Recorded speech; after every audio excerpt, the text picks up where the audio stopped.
You removed the distractions. You put your phone away. You closed the tabs. You sat down to work. And you still couldn't focus. So now you think the problem is you. Weak discipline, bad habits, broken attention span, no willpower. Wrong. The reason you still can't focus, even without distractions, is because focus is not just about what's around you. It's about what your brain has been trained to expect. And most people have trained their brain to expect one thing: constant stimulation. That's why silence feels uncomfortable. That's why slow work feels painful. That's why important tasks feel weirdly heavy before you even start. Your brain isn't lazy. It's undertrained for depth. In this video, I'll break down the 5 real reasons you still can't focus, even in a clean room with no phone, and how to rebuild attention so your brain can actually stay on one thing long enough to produce real work. Chapter 1. You're trying to focus with a brain addicted to switching. Most people think distraction is the problem. It's not. Switching is. Even when nothing external is interrupting you, your brain can still be internally switching every few seconds. Task, thought, memory, worry, idea, urge, back to task, then another thought. That constant switching destroys focus long before your phone does. And here's the worst part: it becomes automatic. You don't even notice it anymore. Years of checking messages, opening apps, scanning feeds, jumping tabs, and consuming short bursts of stimulation train your attention to reset constantly. So when you sit down to do deep work, reading, writing, studying, coding, planning, your brain reacts like you just moved from a sprint to a marathon with no training. It resists, not because the work is impossible, because the tempo is different. Deep focus requires attentional stability. Your brain has been practicing attentional fragmentation. That's why removing distractions helps, but doesn't solve the whole problem. You remove the triggers. You didn't retrain the habit. This is why some people can sit in a quiet room and still feel mentally chaotic. The room is quiet, their attention isn't, and until you fix switching, you'll keep mistaking internal restlessness for a lack of discipline. Chapter 2. Your brain expects stimulation, not effort. Let's say you sit down to study. No phone, no music, no notifications. Why does your brain suddenly want to do literally anything else? Because your reward system has been calibrated to speed, novelty, and instant feedback. Deep work gives you almost none of that in the beginning. It's slow, ambiguous, mentally expensive, no immediate reward, no quick hit of progress. So your brain interprets focused effort as a bad deal. Not dangerous, just unrewarding. And your brain is constantly asking, is there an easier reward available? That's why you feel urges: check something, rearrange your desk, get water, open another tab for research, suddenly remember a random task from 3 days ago. Those urges are not random, they're reward-seeking behavior. Your brain is trying to escape delayed payoff and return to fast stimulation. This is also why boring work feels harder than hard work that's exciting. The issue is not difficulty alone, it's reward timing. If the reward is delayed, your brain needs training to stay. Most people never build that training. They rely on motivation instead. Motivation is unstable, reward conditioning is stronger. So when you say, I can't focus, a lot of the time what you really mean is, I haven't trained my brain to tolerate low stimulation effort long enough for the reward to kick in. That's not a character flaw. That's a trainable problem. Chapter 3. You confuse mental resistance with a sign to stop. This is where almost everyone loses. They sit down to work. They feel friction. Their brain feels foggy. They can't lock in instantly. And they interpret that feeling as evidence. I'm not in the right mood. My brain isn't working today. I'll do this later when I can focus better. That is one of the most expensive lies in self-improvement. Because the first phase of focus often feels bad. Of course it does. Your brain is shifting states. It's moving from scattered attention to directed attention, from passive consumption to active effort, from novelty to repetition, from stimulation to concentration.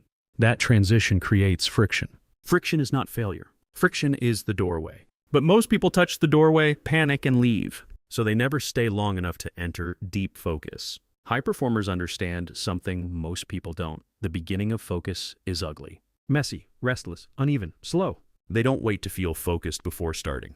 They start, survive the resistance, and let focus emerge. That's a huge difference. Focus is not usually a switch, it's a ramp.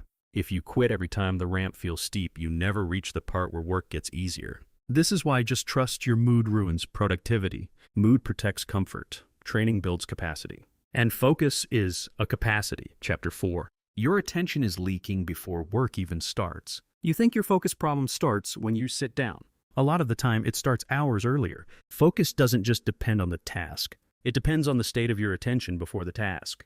If your morning is scrolling, tab hopping, constant messages, short videos, random content, reactive tasks, multitasking, and zero uninterrupted thought, then by the time you try to do deep work, your attention is already fractured. You're not starting from zero.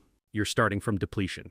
This is why some people have no focus in the afternoon, but somehow can binge random content for an hour. It's not that they can't pay attention. It's that their attention has been trained into reactive mode. Reactive attention is great for consuming, terrible for creating.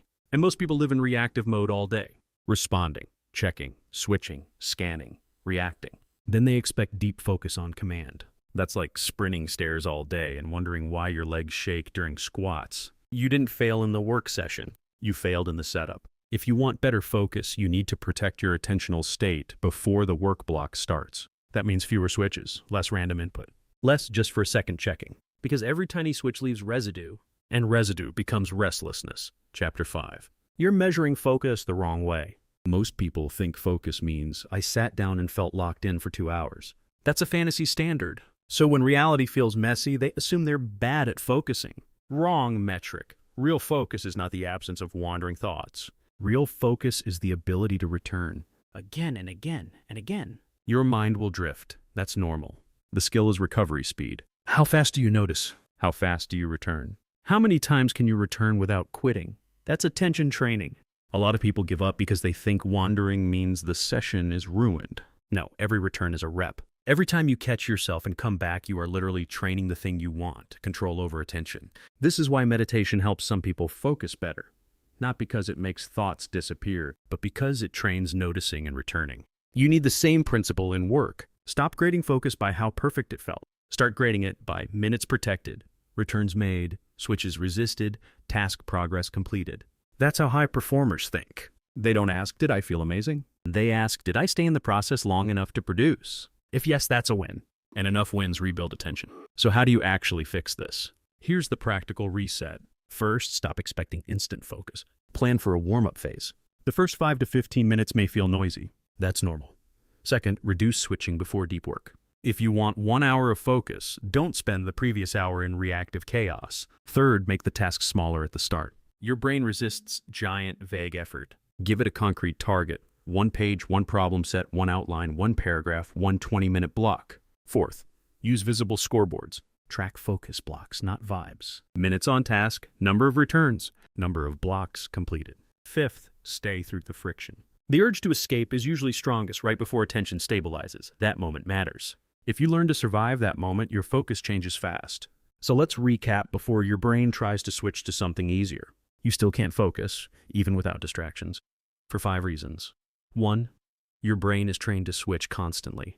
2. Your reward system expects fast stimulation, not delayed payoff. 3. You mistake early resistance for a sign to stop. 4. Your attention is already fractured before work begins. 5. You measure focus by perfect feeling instead of return ability.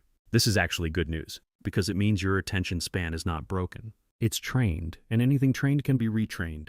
Don't chase perfect focus. Train recovery, train stability. Train boredom, tolerance. Train staying.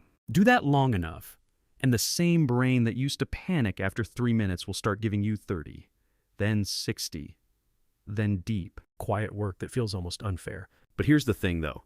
Even if you rebuild focus, you'll still keep sabotaging yourself if your reward system is hooked on instant dopamine all day. That's why the next video is the one most people need before discipline even works. How dopamine is sabotaging your focus. Watch that next.